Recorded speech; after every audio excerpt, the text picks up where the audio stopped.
All right, let's get started. Thank you guys for staying. It was a great service today. So many new people. It was so exciting.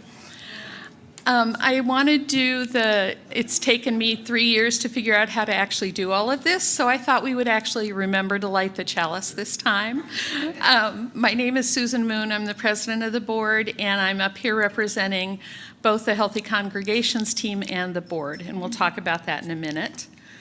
The chalice lighting reading is, as we approach our discussion, it's by Eric Walker Wickstrom. As we approach our discussion, let us remember that we are doing the work of the congregation. When we do the work of this congregation, we touch lives. When we touch lives, we change the world. May this chalice flame we now kindle remind us throughout our meeting of our ministry and our mission. So it's great to see you guys here. I am a short, late middle-aged woman with silver hair wearing a blue dress, and my pronouns are she, her. So what we're talking about today is what makes a healthy congregation. And this is a joint forum between the board and the Healthy Congregations team. So I think, Carbon, if you can put up the second slide.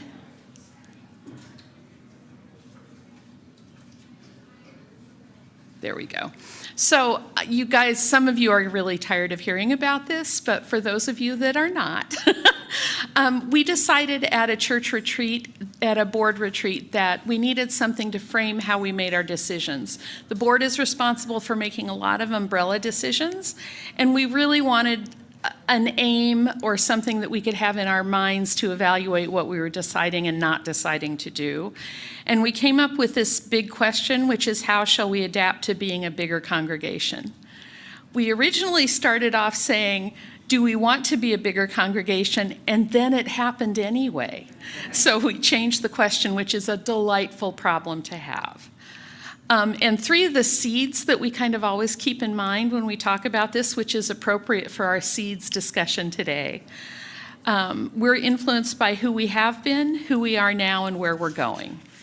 And so that's always the basis of the forums and what we talk about and the information we get from you. One of the reasons that we continue to do these forums is that the congregation is who tells us where to go. And so we want to talk to you. We want to get your input. We're delighted with everybody that comes, so thank you for being here. And then the next slide. The Healthy Congregations team is very lucky. It has a very lovely purpose that I will read to you now so you know what they do. The board's is not that exciting. So the purpose of the Healthy Congregations team, the heart of the work of the Healthy Congregations team is the OUUC covenant. The purpose of the Healthy Congregations team is to help support healthy communications and relationships at OUUC so that we may live into our covenant. This support may take the form of listening deeply, offering skill building, inviting reflection and discussion, helping to navigate and transform conflict, and modeling healthy communications. So all of that is crucially important work for all of us. The current members are Martha Nikoloff, Ian Steffen, Dan Donahue, Alice Curtis, and Lightfoot McBride. Okay. Next slide. The board, which along with our OUUC covenant, I told you it's not as fun. Governance defines how we are in relationship as we do the work of the congregation, working to bring about the loving, just, and healthy world we envision within OUUC and beyond. And that's a great mission. It's just not as pretty.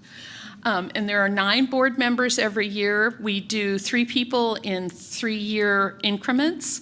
And so 3 of these people will be moving off and 3 more people will come on. And so the members of the board are myself, Sally L. Haddef, Rich Kallman, John Cox, Dieter Jacobs, Arlene Kolarek, Ryan Bay, Tiffany Finch, and Janae Jenkins-Wolfram. And this has one mistake. Rich was the secretary at the beginning of the year, and Ryan has since assumed that. So Ryan is now the secretary, which is awesome. Next slide.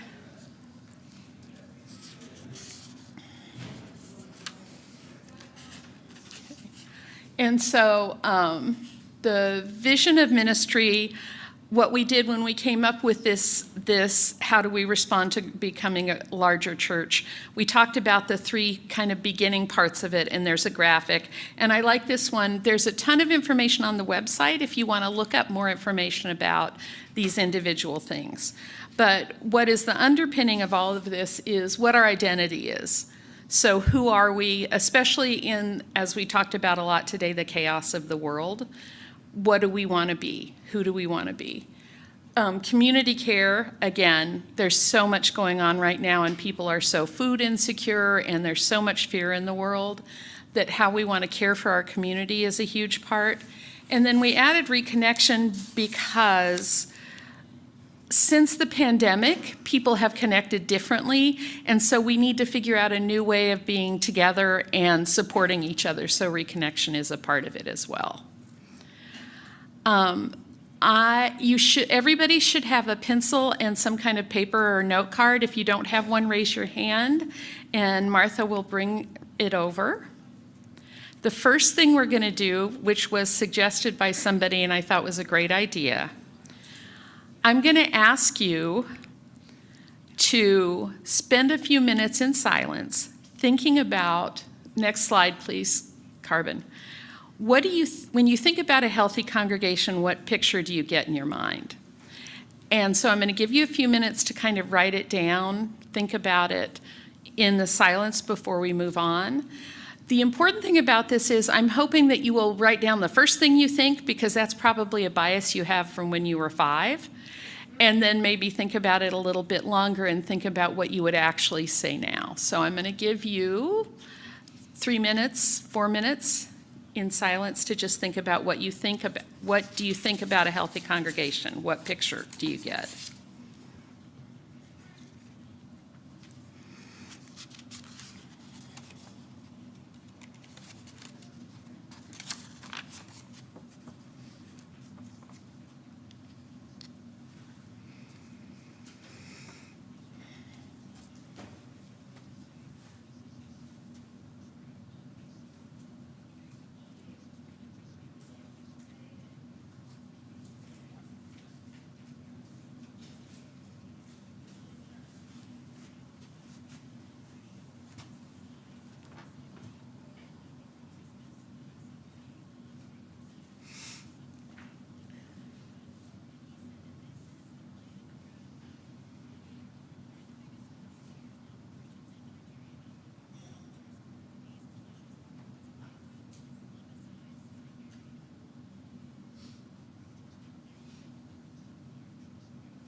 Okay, I'm going to give you about another minute, so.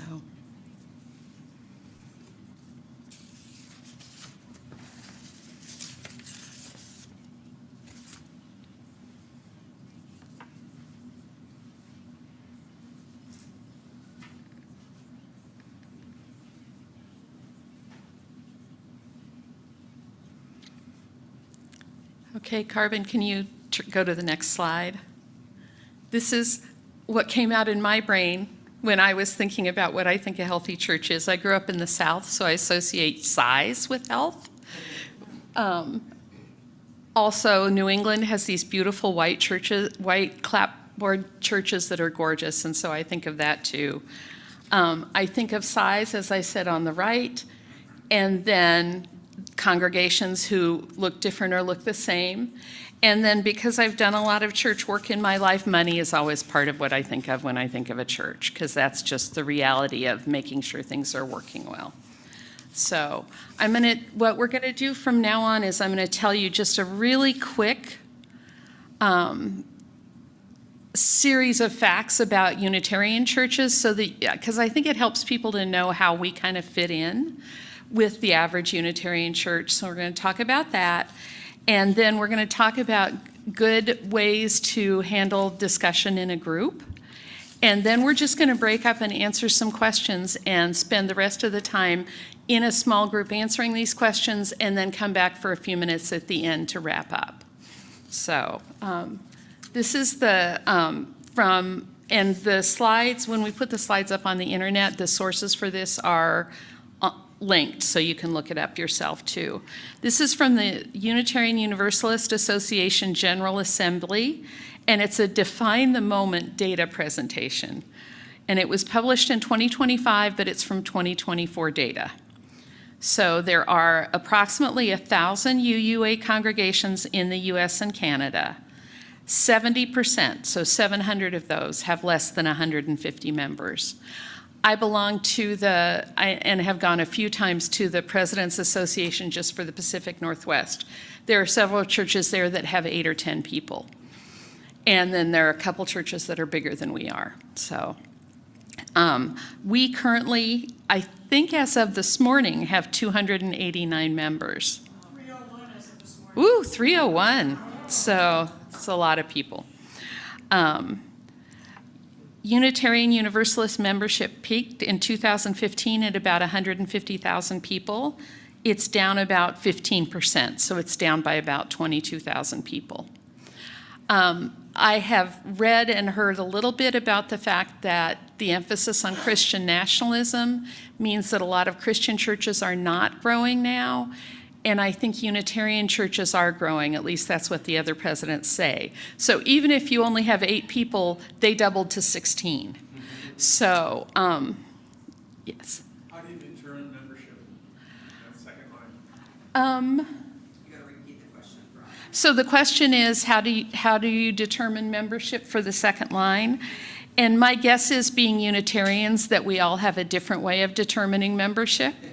So that would be my answer, is it depends. For us, you have to sign a pledge or a waiver and say that you want to join, and you have to attend new member classes. Reverend Mary? The larger answer to your question, John, about how the UUA determines membership, there's a survey of all UU congregations that we fill out in February. And they ask us tons of questions, which is where all of this comes from. And one of them is, how many members do you have in your congregation, however you define membership? Thank you. That's why you always have the experts here. So the diversity, I just thought this was interesting. 5 to 9% of Unitarians are Black, Indigenous, and people of color, so BIPOC. 17% of UU staff are Black, Indigenous, and people of color. 10 to 24% of Unitarians are LGBTQ+. So money in the general Unitarian, the UUA, pledging units have decreased by about 1/3 in the past decade. So if you know what pledging units are, if you and your spouse, or you and your brother and sister or whatever, if you pledge together, that's a pledging unit, so that's not the same thing as the number of members in the church. But pledging units have decreased by a third in the past decade. The average pledge in UUA churches has increased by 43% in the last 10 years. So in 2015, the average pledge was $1,492. In 2025, the average pledge is $2,134. Our average pledge at OUUC for the last stewardship year was $2,243. So we're right in there. Okay, does anybody have any questions or anything they want to ask before we move on? Okay, so next slide.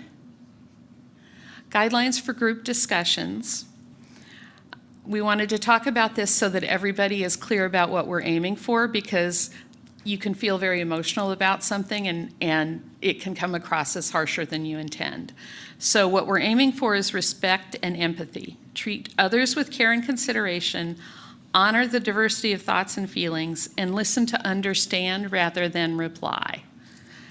Make room for the people who may need a minute to respond to the idea. That's why I had you guys sit for a few minutes. Ian said, you know, it's always good to let people think about things for a minute, so that's why you had some time to sit.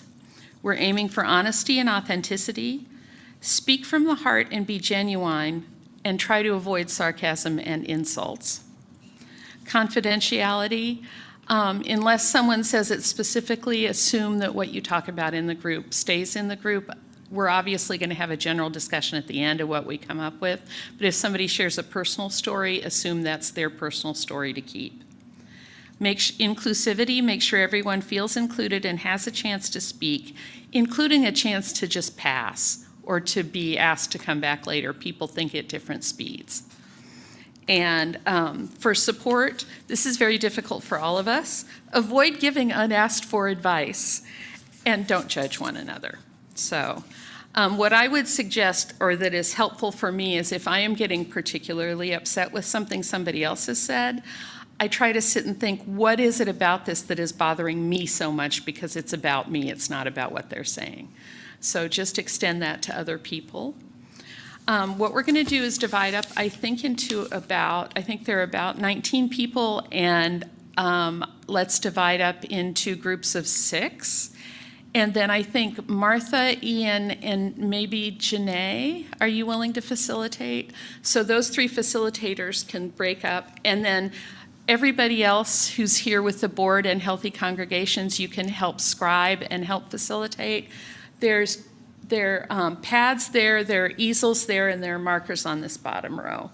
So if you'll just divide up into 3 different groups, and then we'll start talking about the discussions. And what I'm going to do is tell you the first discussion, and then I'll prompt you in a few minutes so that you can move on. Here.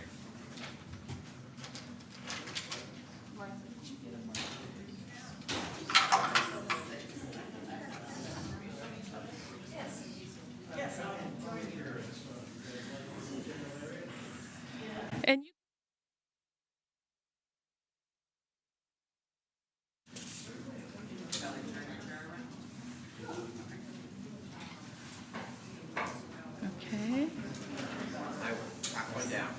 Okay, so we need, I think, one more group, maybe in the back. We have 2 combined.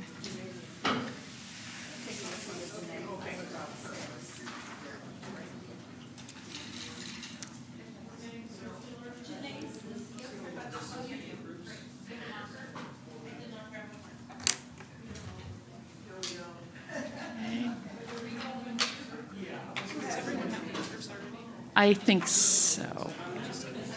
Okay, so there you can see where the boards are set up. If you could gravitate that way a little bit or move the boards.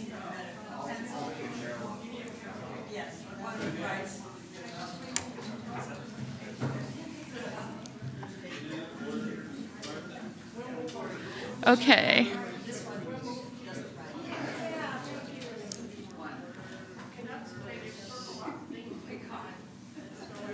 Yeah, shift the chairs out of the way, move whatever you need to.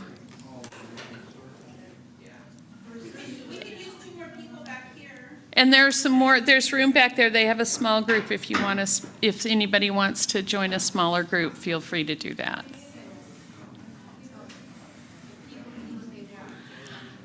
And I did want to tell you, which I forgot, we do take this information, we'll take the sheets, we'll talk about it at the board, and it will inform some of the decisions we make. So this is time that is very useful for the board.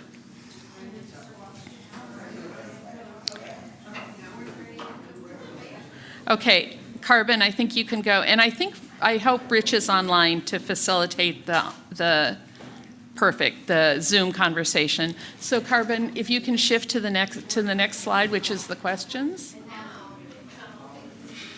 And then if you can move the titles down so we can see the question. There. Okay, so the first question is, when you thought about what a healthy congregation is, what surprised you about your ideas? So think about it, talk about it, have a good discussion in your group.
Can have a general talk.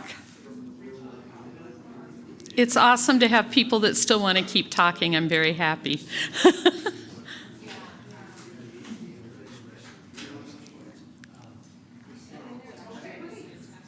Okay.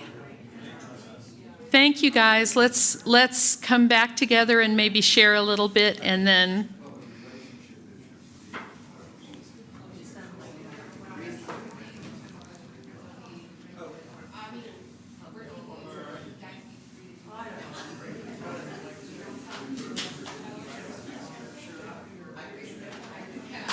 okay.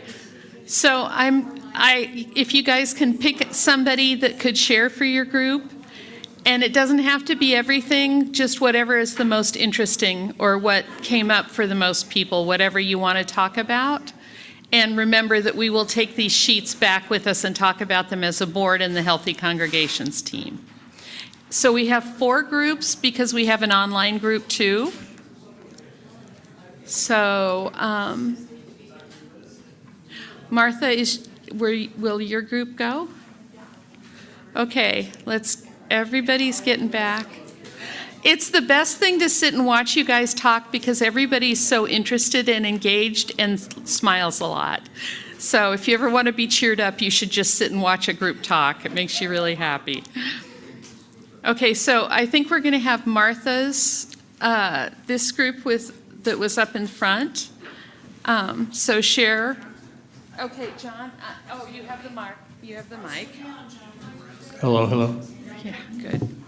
Okay, we had some good discussion, of course, lots of things to talk about. I'll just pick a few. Willingness to widen the circle for radical welcoming. I like that one a lot. I had a question about conflict release, and I don't know what to put after that. That kind of surprised me. Take care of one another, of course, is a pretty good one. Responsibility of individuals to participate, be an active part of the community. I think that's really important. And every individual has a hopeful expectation to be responsible, to speak up and listen, and to lean into discomfort as it arises. And responsibility when conflict is observed or experienced, give others a chance to speak. Don't be afraid to speak up about it for protection of others or yourself, and assume good intentions. That's great. Thank you. Janae and Tiffany.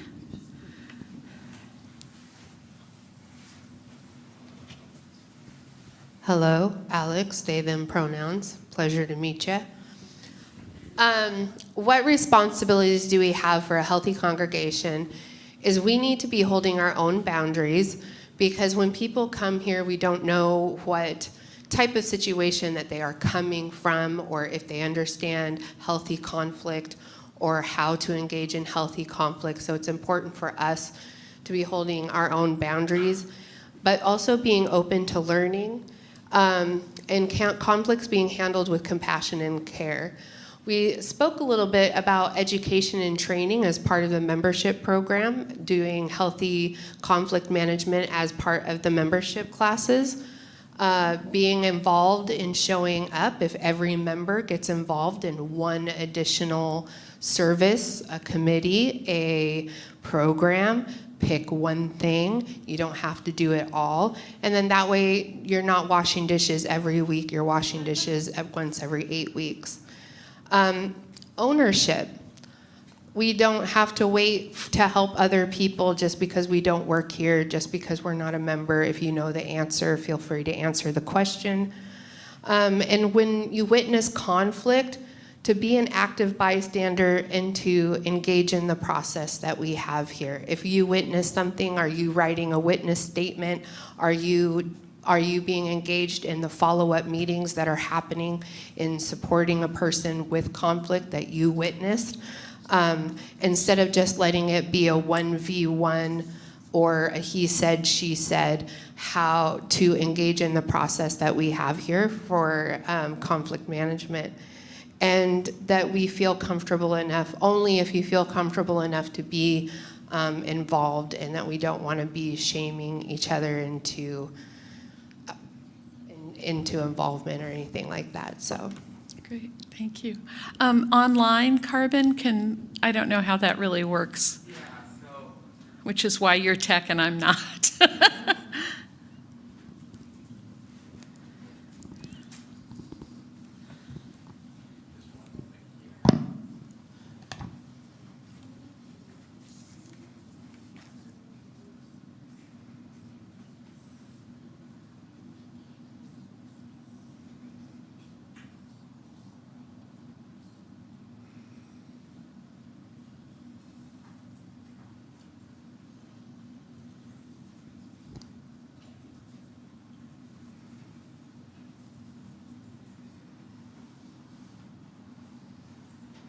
So Ryan, maybe let's have your group go ahead and go, and then while they're, oh, did you get it ready? Yes. Okay, go ahead. Hi, this is Ann Rockway. I took some notes during our discussion. I'll just share a piece from the last question about responsibility congregants have when they witness someone making others uncomfortable.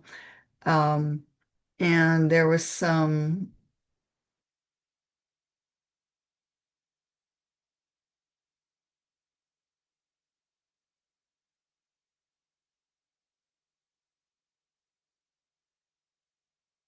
one of the examples given was someone taking pictures at a dinner and the importance of asking if people are okay with that or not.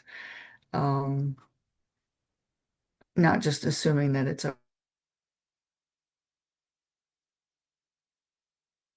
more, but I'll just share that for today. Okay, Ryan.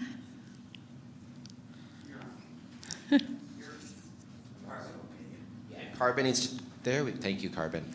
Good morning. My name is Ryan. I was nominated to be the speaker for this group over here. For the topic of surprises when we were filling out the cards, we noticed how much relationship and communication goes into everything that we were talking about for healthy congregations, whether that means welcoming people and noticing new members, and handling conflict with compassion, just that interpersonal communication and those relationships. For we took the second and third question, kind of combined them into one about the individual responsibility and our individual parts of what makes a healthy congregation. And we ended up talking a lot about the covenant. And Dan, I'm not to put you on the spot, but he brought a copy of the covenant. And we read those for part of our healthy congregations. And also how you have to establish, maintain, and reestablish the right relations of individuals in terms of how everything is changing, breaking, mending, maintaining. And for the last question about when making others uncomfortable, Holly had a really great phrase about holding space for everyone and supporting everyone involved in that, because not to talk about everything that you've experienced in your congregations, just how there's usually something else going on when something's happening with an individual. Mm-hmm. Did I miss anything? Crew, group, friends? Okay, I'm getting thumbs up. All right, well, thank you so much. This was a great conversation, and we will use it to lead us forward. As I said, it was great to watch everybody. And the one thing I would say from the board is to remember that to do leadership, you don't have to be willing to stand up in front of people and talk. You can be a leader if you are quiet just as effectively. So that's how everybody can have a role, and we need everybody. So I'm going to read and then extinguish the flame, and thank you guys. For those of you that care, apparently the Seahawks are winning, just so you know. So this is a very short reading by Robin F. Gray. The flame is extinguished, but not our hope for the future, our courage in the face of crisis, or the love we share in all the world. So thank you guys for making this a great experience. Have a good week.